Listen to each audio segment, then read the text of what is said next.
So, hello everyone. Bale, ito, tuturo ko lang ulit. Kasi hindi ko na makita yung dati kong video na ginawa about doon sa spacing. So, para sa mga bagong agent ko and then dun sa mga bago na hindi pa naturuan. So, ito po. If ever maka-encounter kayo ng two-word na name, halimbawa, Juan Miguel,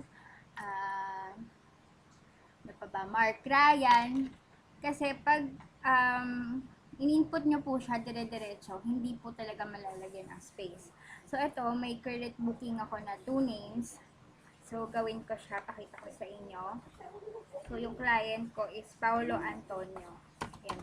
Hindi ko po siya malagyan ng space talaga. So, gawin nyo, type nyo siya ng diretso. Yan. Tapos, yung cursor nyo, ibalik nyo doon kung saan nilalagyan ng space, saka kayo mag-space. Ayan. Ganyan na po siya. Yun lang.